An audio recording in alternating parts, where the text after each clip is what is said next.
नमस्कार. Prime time महाराष्ट्रामध्ये मी सुहास आपल्या सगळ्यांचं स्वागत करतो. महाराष्ट्र राज्याच्या पहिल्या महिला उपमुख्यमंत्री सुनेत्रा पवार यांनी कालपासूनच आपल्या सगळ्या कारभाराला सुरुवात केलेली आहे. काल त्यांनी उपमुख्यमंत्री म्हणून जे काही त्यांच्याकडे पद आहे या पदावर काम करायला सुरुवात केली. त्यांनी काल कॅबिनेटची जी बैठक होती या बैठकीला सुद्धा त्यांनी हजेरी लावलेली आहे आणि यानंतर लगेचच त्या दिल्लीकडे सुद्धा रात्री रवाना झाल्या आणि आज सकाळी त्यांनी पंतप्रधान नरेंद्र मोदी आणि गृहमंत्री अमित शहा यांची भेट घेतलेली आहे. आता या भेटीकडे सगळ्यांचंच लक्ष लागलेलं होतं की या भेटीमध्ये नेमकं काय घडत आहे, या भेटीमध्ये काय घडलं आहे किंवा काही बिघडलं आहे का, हेच आपण बघणार आहोत या व्हिडिओमधनं. तुम्हाला माझा व्हिडिओ आवडला तर तो लाईक करा, शेअर करा, चॅनल सबस्क्राईब करायला विसरू नका आणि तुमच्या देखील कमेंट्स या कमेंट बॉक्समध्ये जरूर टाका. तर मुळामध्ये सुनेत्रा पवार या आज दिल्लीमध्ये आहेत आणि त्यांनी पंतप्रधान त्याचप्रमाणे गृहमंत्री यांच्या भेटीगाठी घेतलेल्या आहेत. आता यामध्ये काय घडलं आहे हे सगळं तपशीलवार समजून घेण्याच्या आधी आपल्याला दोन महत्त्वाच्या भेटींकडे लक्ष वेधावं लागेल. एक म्हणजे काल जेव्हा त्यांनी सगळा आपल्या पदाचा कारभार सुरू केला आणि त्यानंतर लगेचच कॅबिनेटची बैठकसुद्धा झाली. या बैठकीनंतर याच दरम्यान तुम्हाला आठवत असेल तर परवाच्या रात्री तातडीनं मुख्यमंत्री देवेंद्र फडणवीस हे दिल्लीकडे गेले. अर्थात तेव्हा चर्चा अशी झाली की काहीतरी विलिनीकरणावरून राष्ट्रवादीच्या प्रचंड काही घडामोड घडती आहे आणि म्हणूनच मुख्यमंत्री तिकडे गेलेले आहेत. अर्थात त्यातलं ते एक कारण निश्चित आहे, पण अजूनही काही कारण आहे. शेवटी राज्याच्या दृष्टीनं सुद्धा आणि आत्ताच अर्थसंकल्पसुद्धा सादर झालेला आहे देशाचा, त्यामुळे महाराष्ट्र राज्याच्या कडे त्यातले काय निधी येणार आहे, कसा निधी येणार आहे याबाबतीतही काही मुख्यमंत्र्यांची चर्चा असते. ती पण एक त्याच्यामध्ये होती, पण विलिनीकरणाचाही मुद्दा हा महत्त्वाचा होताच. या पार्श्वभूमीवर काल सुनेत्रा पवार आणि मुख्यमंत्री यांची एका दालनामध्ये बैठक झाली. सगळ्यात आश्चर्याची गोष्ट अशी आहे की या बैठकीला जयंत पाटील म्हणजेच शरद पवार राष्ट्रवादी गटाचे सगळ्यात महत्त्वाचे नेते जयंत पाटील यांची सुनेत्रा पवार यांच्याबरोबर भेट झाली आणि मुख्यमंत्र्यांच्या भेटीसाठी जयंत पाटील यांना आत बोलवण्यात आलं. म्हणजेच मुख्यमंत्री, सुनेत्रा पवार आणि जयंत पाटील अशी या तिघांमध्ये एक बैठक झाली. निश्चितच या बैठकीमध्ये इतर कोणताही विषय नक्कीच नसणार आहे. तो विषय असणार आहे विलिनीकरणाच्या बाबतीमध्ये. त्यामुळे तो सगळे मुद्दे घेऊन सुनेत्रा पवार आज जेव्हा दिल्लीमध्ये गेल्या तेव्हा निश्चित आपल्या सगळ्यांचं लक्ष हे लागलेलंच असणार की विलिनीकरणाच्या बाबतीमध्ये नेमकं काय घडत आहे. आता हे सगळं म्हणजे जयंत पाटील, सुनेत्रा पवार हे दोघं मिळून मुख्यमंत्र्यांच्या बरोबर बैठक करतायत. दुसरीकडे त्याच्या आदल्याच दिवशी रोहित पवार जे आहेत हे रोहित पवार मुंबईत येऊन अजितदादांच्या विमानाला अपघात झाला की हा एक घातपात आहे अशा पद्धतीचे त्यांच्या मनामध्ये जे काही असणारे प्रश्न आहेत, संशय आहेत, ते त्यांनी पत्रकार परिषद घेऊन एका प्रेझेंटेशनच्या माध्यमातून समोर आणलेले आहेत. आता याच्यामध्ये तीन अत्यंत महत्त्वाचे मुद्दे रोहित पवार यांनी उपस्थित केलेत. एक लक्षात घ्या, रोहित पवार ज्या पद्धतीने रोहित पवारांनी ही प्रेस कॉन्फरन्स घेतलेली आहे याचाच अर्थ विलिनीकरणाच्या बाबतीमध्ये इतक्या लवकर काही निर्णय होईल असं वाटत नाही आहे. हा माझा त्यातला पहिला मुद्दा मला वाटतो. याचं कारण असं, रोहित पवारांनी जे दोन महत्त्वाचे मुद्दे मांडलेले आहेत त्याच्यामध्ये एक मुद्दा त्यांनी असा मांडला की सुनेत्रा पवार यांच्या मनामध्ये नसताना त्यांना उपमुख्यमंत्री पदाची शपथ घ्यावी लागली. मग आता त्यांच्या मनात नाही आहे, पण मग त्यांना कोणी फोर्स केला तर अर्थात त्याचा अंगुली निर्देश जातो, तो म्हणजे प्रफुल्ल पटेल आणि सुनील तटकरे यांच्याकडे. दुसरा सगळ्यात महत्त्वाचा मुद्दा त्यांनी जो मांडलेला आहे की या विमान अपघातामध्ये जी काही VSR नावाची जी काही कंपनी आहे या कंपनीचं विमानांचं जे काही इकडे आपण सर्व्हिसिंग म्हणूयात किंवा त्याची देखभाल म्हणूयात हे करणारी जी कंपनी आहे ही कंपनी जी मुंबईमध्ये आहे की ज्या मुंबईतल्या कंपनीकडे या विमानाचं सर्व्हिसिंग असेल, देखभाल असेल, ही करण्यात येत होती, ती कंपनी कोणाची आहे तर ती प्रफुल्ल पटेल यांची आहे. हा त्यांनी एक त्याच्यामध्ये उद्गार काढलेला आहे. त्यामुळे दुसऱ्या अर्थाने त्यांनी प्रफुल्ल पटेलांकडे या बाबतीतलं एक संशयाचं बोट हे निर्माण केलेलं आहे.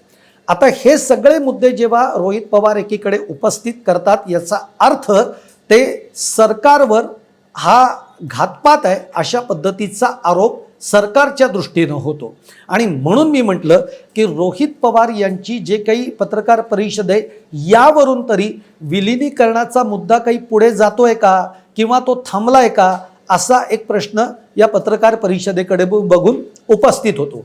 पण त्याचा पुढचा एक मी मुद्दा अगदी शेवटी तुम्हाला सांगणार आहे, तो देखील आपल्याला विचारात घ्यावा लागणार आहे. आता दुसरं, हे सगळं होऊन सुनेत्रा पवार या दिल्लीकडे रवाना झाल्या काल रात्री.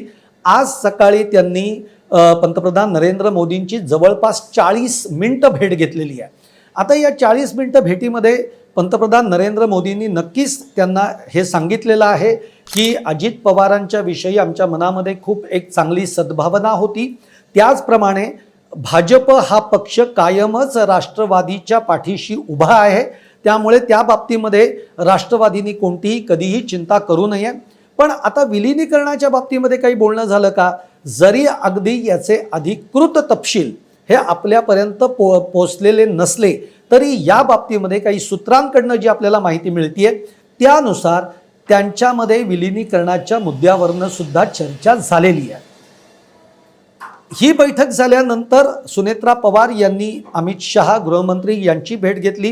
ही भेट सुद्धा जवळपास अर्धा तास झालेली आहे. या बैठकीमध्ये सुद्धा विलिनीकरणाचा मुद्दा हा प्राधान्यक्रमाने होता. याचं कारण असं आहे की अजित पवार जेव्हा होते त्यावेळेला जेव्हा विलिनीकरणाची चर्चा सुरू होती त्यावेळेला अमित शहा हे यामध्ये होते आणि सुप्रिया सुळे, जयंत पाटील हे अमित शहांना भेटायला गेलेले होते.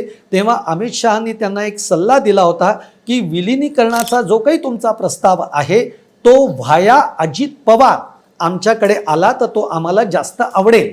तर त्यामुळे या सगळ्या प्रकरणामध्ये अमित शहा होते. त्यामुळे अमित शहांची आणि सुनेत्रा पवार यांची भेट विलिनीकरणाच्या दृष्टीनं फार महत्त्वपूर्ण आहे. त्यातले अगदी पूर्णतः तपशील हे अजूनपर्यंत बाहेर आलेले नाहीत, पण सूत्रांकडनं जे कळत आहे की या बाबतीमध्ये चर्चा ही झालेली आहे. मग आता ती काय झाली आहे तोही आपण सगळा मुद्दा बघूच यात. पण जे मी तुम्हाला म्हटलं की या सगळ्यामध्ये जी एक अडचण निर्माण झालेली आहे किंवा होती ती म्हणजे रोहित पवार यांनी घेतलेली पत्रकार परिषद.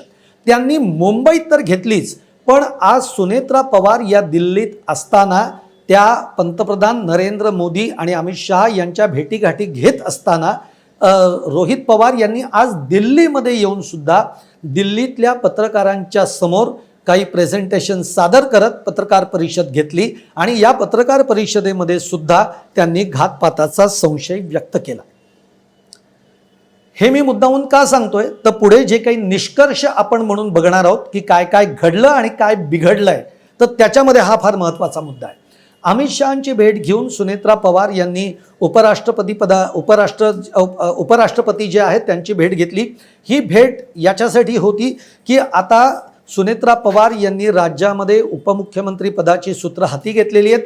त्यामुळे राज्यसभेतलं जे त्यांच्या खासदारकी त्यांच्याकडे आहे, या खासदारकीचा राजीनामा त्यांनी उपराष्ट्रपतींकडे सुपूर्त केलेला ते करणार आहेत आणि म्हणून ते आता अमित शहांच्या भेटीनंतर उपराष्ट्रपतींच्या भेटीसाठी जाणार आहेत. आता हा सगळा झाला एक प्रवास. आता तुम्ही म्हणाल ठीक आहे, या सगळ्या अपडेट्स आम्हाला कळल्या, पण नेमकं घडलंय काय आणि बिघडलंय कुठे? तर घडलं हे आहे की एक तर मुळामध्ये जयंत पाटील आणि सुनेत्रा पवार यांनी जी मुख्यमंत्र्यांच्या बरोबर जी भेट घेतली मुंबईमध्ये, या भेटीमध्ये काय झालं तर या भेटीमध्ये मुख्यमंत्री असं म्हणाले, अशी एक सूत्रांकडनं आपल्याला माहिती मिळते की जयंत पाटलांच्या बाबतीमध्ये आम्हाला कोणताही प्रॉब्लेम नाही.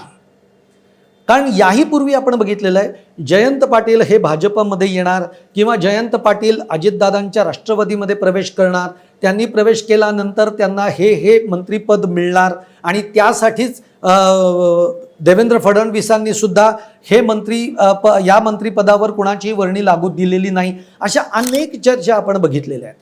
आणि त्यामुळे जयंत पाटील आणि सुनेत्रा पवार यांच्या भेटीमध्ये जे काही घडलं त्याच्यामधला भाग असा आहे की या विलिनीकरणाच्या बाबतीमध्ये मुख्यमंत्री असं म्हणले की आम्ही सकारात्मक बघतोय. पण यातला सगळा मुद्दा असा आहे, पहिला की मुळामध्ये विलिनीकरणानंतर किंवा आता राष्ट्रवादी अजित पवार गट किंवा मुख्य राष्ट्रवादी जी आहे ती सत्तेबरोबर आहे. जेव्हा विलिनीकरण होणार आहे तेव्हा विलिनीकरणानंतर राष्ट्रवादीची भूमिका काय आहे, ती सत्तेबरोबर यायला तयार आहे का ती तयार नाही आहे, हे आधी स्पष्ट व्हायला पाहिजे.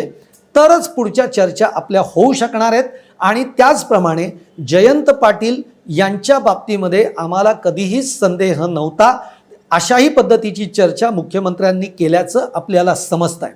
म्हणजेच मुख्यमंत्र्यांनी या भेटीमध्ये काय सांगितलं तर हे ठरवावं लागेल की तुम्ही आमच्यासोबत आहात की आमच्यासोबत नाही आहात.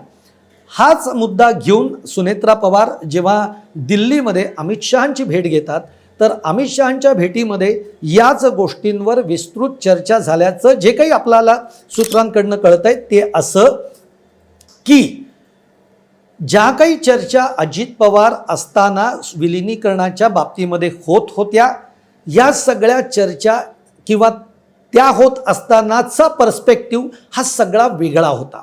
तेव्हा अजित पवार होते आणि अजित पवारांच्या नियंत्रणाखाली हे सगळं विलिनीकरण होणार होतं. पण आता सगळ्याच गोष्टी बदललेल्या आहेत. त्यामुळे या बदललेल्या सगळ्या पॅरामीटर्समध्ये तुम्हाला पुन्हा एकदा नव्यानं विलिनीकरणाच्या बाबतीमध्ये चर्चा करावी लागेल. त्यासाठी आधी प्रथमतः तुमच्या दोन्ही राष्ट्रवादींमध्ये या बाबतीमध्ये काय मतैक्य होतंय का, जर म्हणजे मुळामध्ये जसं मुख्यमंत्री देवेंद्र फडणवीस म्हणाले की सत्तेबरोबर राष्ट्रवादी येणार किंवा नाही येणार हे आधी दोन्हीही राष्ट्रवादींना मिळून ठरवावं लागेल. आणि मग त्यानंतर विलिनीकरणाचा एक नव्याने प्रस्ताव, जो जुना प्रस्ताव होता तो आपल्याला माहिती आहे की त्याच्यामध्ये सुप्रिया सुळे या केंद्रामध्ये मंत्री होतील, जयंत पाटील यांना कॅबिनेट मंत्रिपदाचा दर्जा दिला जाईल, रोहित पवार यांना राज्यमंत्रीपदाचा दर्जा दिला जाईल वगैरे वगैरे. पण आता तुम्हाला विलिनीकरणाच्या मुद्द्यावर पुन्हा एक नवीन प्रस्ताव हा तयार करावा लागेल आणि तो तयार झाल्यानंतर त्या बाबतीमध्ये आम्ही विचार करू. याचं कारण असं आहे, आता भाजपच्या दृष्टीनं एक लक्षात घ्या, जेव्हा या चर्चा होत होत्या तेव्हा राज्यामध्ये स्थानिक स्वराज्य संस्थांच्या निवडणुका या झालेल्या नव्हत्या, त्या होणार होत्या आणि या सगळ्या पार्श्वभूमीवर या चर्चा झालेल्या आहेत. आता स्थानिक स्वराज्य संस्थांच्या निवडणुका झाल्या आहेत आणि मग अगदी नगर परिषद, नगरपंचायत, महापालिका, जिल्हा परिषद या सगळ्यावर आज भाजपने एक हाती सगळीकडे आपल्या सत्ता आणलेली आहे किंवा भाजप हा वरचढ एक नंबरचा पक्ष ठरलेला आहे. हे सगळं चित्र असताना आता भाजपचंही राष्ट्रवादीकडे बघण्याचा दृष्टिकोन हा बदललेला असू शकतो. म्हणजे शरद पवारांची राष्ट्रवादी ही आपल्याबरोबर घ्यावी का, हा याच्या पुढच्या काळामध्ये भाजप विचार करणार आहे. हा घेऊन आपल्याला काही फायदा होणार आहे का? कारण एक चर्चा अशी कायम होते की तिकडे चंद्राबाबू नायडू हे कधीही पंतप्रधान नरेंद्र मोदी यांच्या मंत्रिमंडळातनं बाहेर पडू शकतात. त्यामुळे शरद पवारांच्याकडे 8 खासदार आहेत आणि त्याचा उपयोग पंतप्रधानांना आपली सत्ता टिकवण्यासाठी होऊ शकतो. पण मुळामध्ये हे अत्यंत म्हणजे हे वस्तुस्थिती जरी आपल्याला खरी वाटत असली तरी आत्ता तशी मंत्रिमंडळामध्ये तशी स्थिती नाही. त्यामुळे आत्ता शरद पवारांच्या राष्ट्रवादीची भाजपला गरज आहे का? ती असेल तरच भाजप या विलिनीकरणाकडे एक सकारात्मकतेने पाहणार आहे. नाही तर आत्ता हे घोंगडं तशाच पद्धतीने भिजत राहील. या चर्चा या दोन राष्ट्रवादीच्या बरोबर होत राहतील. राष्ट्रवादीला मुळामध्ये हे ठरवावं लागेल की आपल्याला सत्तेबरोबर जायचंय किंवा नाही जायचंय. पण आत्तापर्यंत राष्ट्रवादीच, कारण मुळामध्ये राष्ट्रवादी अजित पवार च्या निमित्ताने जी काही दुभंगली फुटली ती याच मुद्द्यावर की आपल्याला सत्तेबरोबर जायचंय. त्यामुळे ही राष्ट्रवादी सत्तेबरोबर राहणार की सत्तेतनं बाहेर पडणार आणि मग विलिनीकरण करणार, ह्या सगळ्या गोष्टींची चर्चा आता सुनेत्रा पवारांना करावी लागणार आहे. आता सुनेत्रा पवारांना बोलावं लागणार आहे. आत्तापर्यंत या बाबतीमध्ये सगळे नेते बोलून झालेले आहेत. मग याच्यामध्ये अजितदादांचं स्वप्न काय होतं वगैरे वगैरे इथपासून सगळे बोललेले आहेत. परंतु आत्तापर्यंत गेल्या 13-14 दिवसांमध्ये 15 दिवसांमध्ये सुनेत्रा पवार या कुठेही ना पत्रकारांशी बोलल्या आहेत, ना त्या आपल्या नेत्यांशी बोलल्या आहेत, ना त्या शरद पवार गटाशी कुणाशीही काही या बाबतीमध्ये बोललेले आहेत. असं बोलल्याचं आपल्याला कुठेही समोर आलेलं नाही. त्यामुळे मुळामध्ये सुनेत्रा पवारांच्या मनामध्ये काय आहे, आता सुनेत्रा पवारांना त्यांना विचार हा स्पष्ट करावा लागणार आहे की आपण सत्तेबरोबर राहणार आहोत का सत्तेतनं बाहेर पडणार आहोत. त्यामुळे सगळ्या गोष्टी आता सुनेत्रा पवार यांच्याकडे आहेत. याच्यातच आता सुनेत्रा पवार यांना अध्यक्षपदाची, राष्ट्रवादीच्या अध्यक्षपदाची सूत्रही हाती घ्यावी लागतील. मग चर्चा अशी आहे की ती कदाचित पार्थ पवार यांच्याकडे जातील, पण मला ती शक्यता खूप कमी वाटते. कारण पार्थ पवार यांना अजून तो जो अनुभव पाहिजे तो नाही. त्यामुळे सुनेत्रा पवार यांच्याकडे अध्यक्षपदाची सूत्र ही जातील आणि त्यानंतर खऱ्या अर्थाने सुनेत्रा पवार आपल्या राष्ट्रवादीची दिशा काय आहे ही ठरवतील, ती स्पष्ट करतील. या दरम्यान शरद पवार गटाच्या राष्ट्रवादीबरोबर त्या कदाचित चर्चा करतील आणि मग एक ठोस जो काही निर्णय आहे तो सुनेत्रा पवारांनाच जाहीर करावा लागणार आहे किंवा माध्यमांशी येऊन तो समोर बोलावा लागणार आहे. आता राहिला प्रश्न रोहित पवार यांच्या या पत्रकार परिषदेच्या नेमकं हे काय गूढ आहे. रोहित एकीकडे विलिनीकरणाची चर्चा होतीये, एकीकडे रोहित पवार म्हणतात की काकांचं स्वप्न होतं आणि हे सगळं होत असताना, या घडामोडी घडत असताना रोहित पवार तर सरकारला अडचणीत येतील अशा पद्धतीचे आरोप करतायत. मग यातनं नेमका अर्थ काय काढायचा. त्यामुळे अनेक जण त्या बाबतीमध्ये बुचकळ्यात पडलेत. पण राष्ट्रवादीतल्या एका अत्यंत जवळच्या माझ्या ओळखीतल्या माणसाने मला असं सांगितलं की मुळामध्ये रोहित पवार यांच्या या अशा स्वभावामुळेच राष्ट्रवादी शरद पवार गटातनं त्यांना साईडलाईन करण्याचे प्रयत्न सुरू आहेत. आता हे जर असेल, ही फार मोठी घडामोड ठरू शकते जर तसं असेल तर. हे जर असेल आणि याची कल्पना ही कुठं रोहित पवारांना येत असेल तर कदाचित रोहित पवार या अशा पद्धतीने पत्रकार परिषद घेऊन घातपाताची शक्यता व्यक्त करतायत. तुम्ही जर बघितलं तर रोहित पवार हे एकटेच अशा पद्धतीची पत्रकार परिषद घेत आहेत. त्यांच्याबरोबर शरद पवार गटातलं कोणीही येत नाही आहे. आधी 2-4 वेळा जे सूर आळवले गेले त्यानंतर शरद पवार गटातनं हे सांगण्यात आलं की यापुढे अपघाताविषयी फक्त 2 ते 3 मोजकीच माणसं बोलतील, त्याच्या पलीकडे कोणीही बोलणार नाही. म्हणून रोहित पवार हे एकटेच पत्रकारांशी बोलतायत, त्यांच्याबरोबर जोडीला कोणीही नाही. त्यामुळे खरंच रोहित पवार हे पक्षामध्ये एकटे पडतायत का, त्यांना एकटं पाडलं जात आहे का, त्यांना साईडलाईन केली जाते आहे का, असे देखील अनेक मुद्दे, असे देखील अनेक पदर या सगळ्या गोष्टींना आहेत. त्यामुळे या सगळ्या विलिनीकरणाच्या प्रक्रियेकडे बघताना आपल्याला एकाच मुद्द्यावर ठामपणाने बोलावं लागेल. ते म्हणजे आता विलिनीकरणाच्या दृष्टीनं जेव्हा सुनेत्रा पवार जेव्हा बोलतील तेव्हाच विलिनीकरणाच्या बाबतीमध्ये दोन्ही राष्ट्रवादींमध्ये नेमकं काय घडतंय हे आपल्या समोर चित्र येऊ शकणार आहे. तुम्हाला माझा हा व्हिडिओ आवडला असेल तर तो लाईक करा, शेअर करा आणि आमचं चॅनल सबस्क्राईब करायला विसरू नका. धन्यवाद.